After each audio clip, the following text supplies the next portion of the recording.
Baik, saya akan jawab beberapa pertanyaan ya dalam pembahasan. Bagaimana memanfaatkan bunga dan bank syariah yang di Indonesia? Adakah bank yang benar-benar syariah dalam akad-akad yang terjadi di bank? Ini pertanyaan berat ya untuk saya jawab. Ya. Sebab ini perlu ya, seorang itu mempelajari semua bank itu sistemnya satu persatu. Ya, apa yang dia lakukan. Tapi secara umum siapa yang bergerak di bidang syariah dan niatnya bagus dalam hal tersebut, ya, tentunya itu adalah perkara yang kita respon dan kita dukung. Adalah hal yang baik. Tapi kadang sebagian orang masuk di dalam bisnis perbankan dengan basis syariah karena dia lihat prospek yang bagus di dalamnya.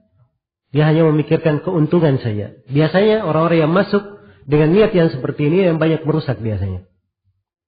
Ya. Dia akan akali hukum-hukum bagaimana diarahkan kepada mana yang menguntungkannya. Iya. Dan ini menjadi masalah ya. Ya, kadang sistemnya bagus. Ya.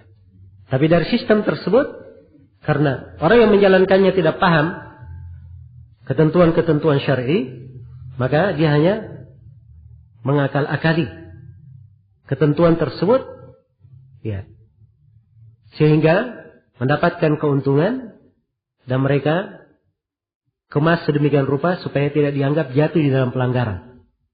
Ini yang menyebabkan banyaknya kerusakan. Iya.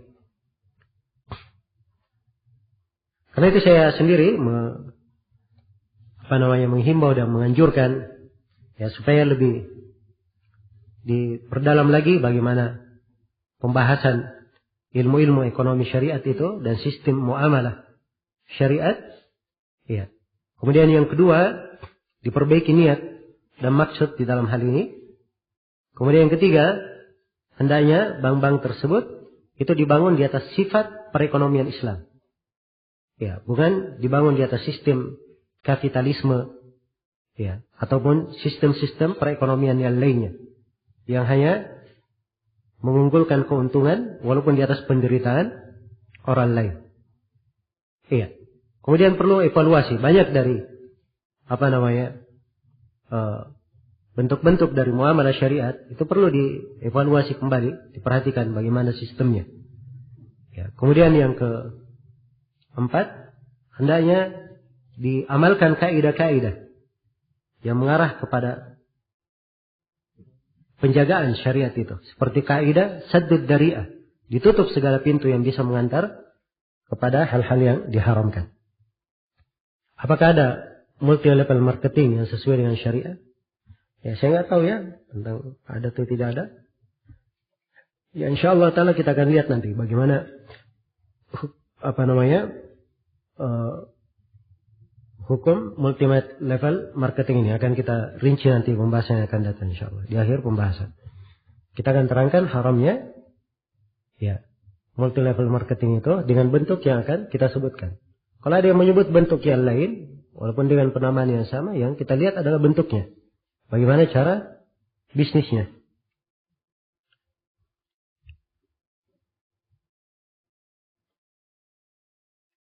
Apa hukumnya bisnis franchise di mana di dalamnya ada sistem royalti? Ya, apa masalahnya sistem royalti? Ya, royalti berkaitan dengan keuntungan ya, dan kalau itu dibangun di atas dasar kesepakatan tidak ada masalah. Iya. Hanya yang perlu dilihat bagaimana akad dari franchise itu sendiri. Bagaimana akadnya, cara kerjanya, aplikasinya di lapangan, itu yang perlu dilihat.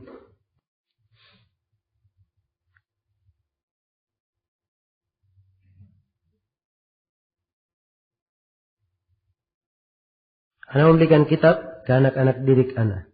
Tapi dengan syarat kitab itu dihafal isinya dalam jangka waktu beberapa hari. Apabila tidak menghafalnya, akan anak ambil kembali. Ya.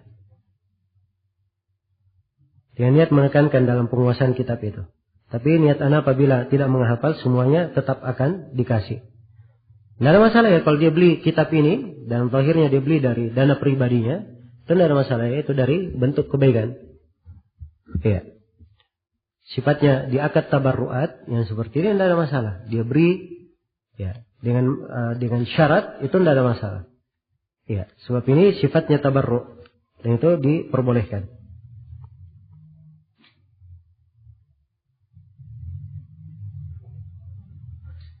Jika kita membeli barang secara online, setelah barang tersebut sampai ke kita, ternyata barang tersebut mengalami cacat.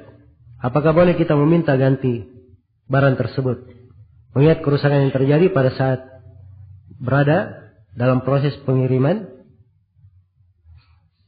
Iya. Ini dalam ketika terjadi kerusakan di proses pengiriman, memang kerusakannya itu ditanggung oleh si pemilik barang. Ditanggung oleh si penjual. Iya. Masih ditanggung oleh siapa? Si penjual. Nanti kalau barang sampai kepada si pembeli, itu baru lepas dari tanggung jawab si penjual. Ya, karena itu resiko yang seperti ini memang ditanggung oleh siapa? Si penjual. Ya. Dan disinilah harusnya ada kesiapan bagi orang yang menekuni bisnis online ini, ya, berkaitan dengan syarat ini. Dia harus siap menanggung apa? Menanggung apabila ada kerusakan pada barang. Sebab barang masih masuk di dalam kepemilikannya. Masih masuk di dalam kepemilikannya. Belum berpindah kepada kepemilikan si pembeli.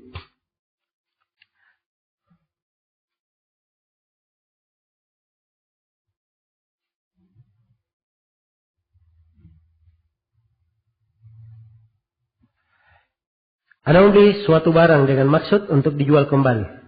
Barang tersebut sudah Anda bayar, lunas. Apakah boleh Anda meminta pada penjual untuk menunda pengiriman barang tersebut? Hal ini disebabkan Anda mengiklankan. Tidak ada masalah ya, boleh saja. Ya. Dia sudah bayar tapi dia tunda supaya dikirimnya ditunda, tidak ada masalah insyaallah.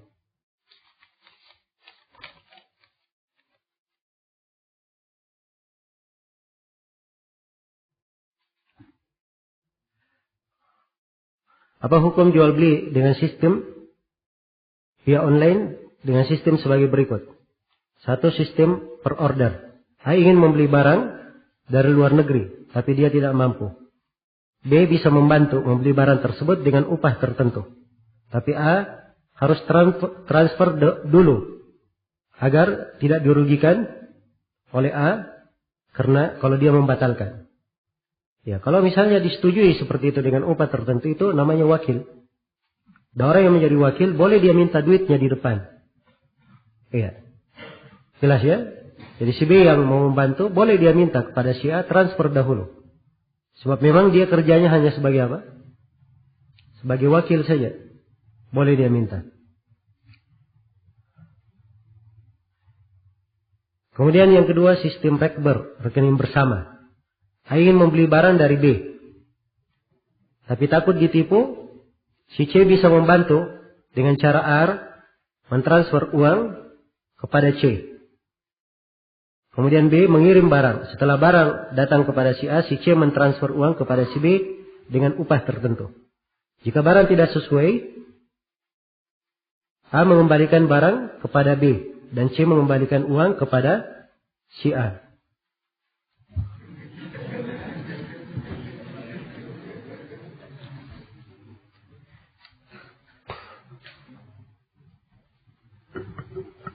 Ini agak rumit ya, saya perlu pikirkan baik-baik dulu. Insya Allah nanti saya lihat besok ya. Ya.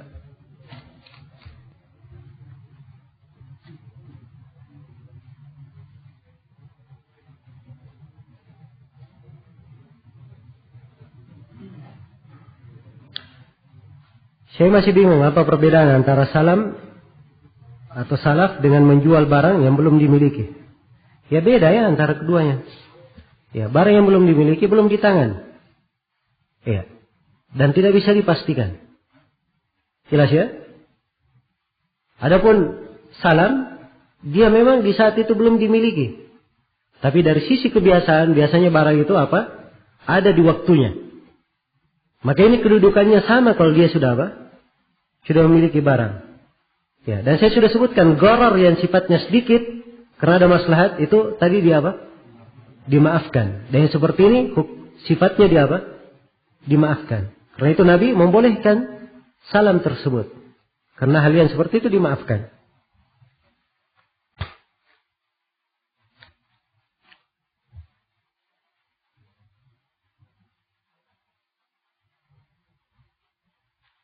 Bagaimana hukumnya tukang servis elektronika, TV, radio, player yang harus mengetesnya dengan nada musik? Apakah kami termasuk tolong menolong dalam keburukan? Ya jelas ya, kalau digunakan dalam hal yang sifatnya dosa. Ya, apalagi televisi sekarang ini jarang ada orang yang mengatakan dia membeli TV untuk apa? Dia beli untuk lihat berita saja. Ya, yang dilihat adalah hukum kebanyakan. Kebanyakan dia gunakan untuk apa? Hiburan. Dan isi televisi kebanyakannya adalah apa? Buruk. Karena itu tidak boleh menjualnya. Tidak boleh menjualnya. Nah, sebagian ulama kita, ya ini mungkin agak berat ya kalau dengar oleh sebagian orang. Tapi tidak ada masalah saya sebutkan. Syekh Shalih Al-Fauzan itu memberi fatwa tidak boleh menjual HP yang ada kameranya. Ya. Karena beliau melihat kebanyakan orang menggunakan kamera untuk apa? Hah? Ya dia pakai foto-foto dan itu diharamkan. Oh ada yang pakai kamera untuk kebaikan dia. Ini misalnya. Itu sedikit yang seperti itu. Karena itu hukum pembolehan tidak dilihat kepada yang sedikit. Dilihat kepada apa? Kebanyakan orang. Dilihat kepada kebanyakan orang. Baik. Asuransi besok ya masih ada insyaallah pembahasannya.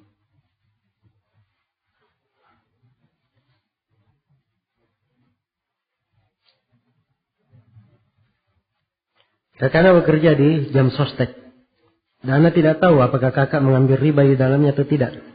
Bolehkah Anda mengambil uang yang diberikan kepada kakak Anda? Ya. Ini kita tidak tahu ya jenis kerjanya apa. Ya. Di jam sostek ini sendiri saya nggak paham ya tentang. Saya perlu detailkan dulu jam sostek ini dia lembaga atau usaha tertentu. Ini perlu saya baca kembali.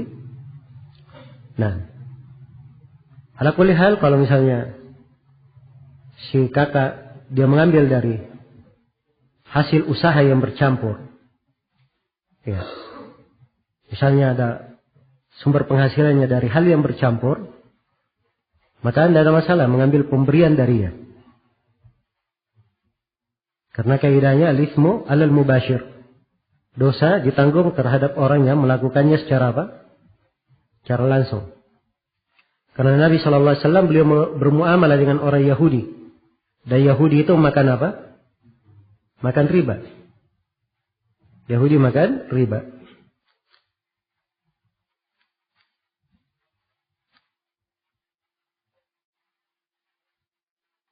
Saya kena musibah. Kemudian saya butuh dana sehingga kami menjual mobil kami untuk usaha. Karena saya butuh mobil untuk kelancaran usaha, kami membeli mobil ini dengan cara dicicil. Bagaimana hukum transaksinya? Ya sudah saya sebutkan ya. Kalau masalah mencicil, dilihat bagaimana sistem cicilnya. Berapa pihak dia dalam mencicil? 2 pihak kah? 3 pihak kah? Ya. Pihak ketiganya itu siapa? Bagaimana sistemnya? Nah ini mempengaruhi tentang boleh tidaknya. Dan insyaAllah ta'ala besok ya saya akan terangkan 5 bentuk dari cicil mencicil. Ya ada yang dibolehkan dan ada yang tidak dibolehkan. Baik. Untuk sementara saya cukupkan sampai sini. InsyaAllah ta'ala kita sambung pada pertemuan yang akan datang. Subhanakallahumma wa bihamdik. Asyhadu an la ilaha illa anta. Astaghfiruka wa atubu ilaik. Walhamdulillahi rabbil alamin.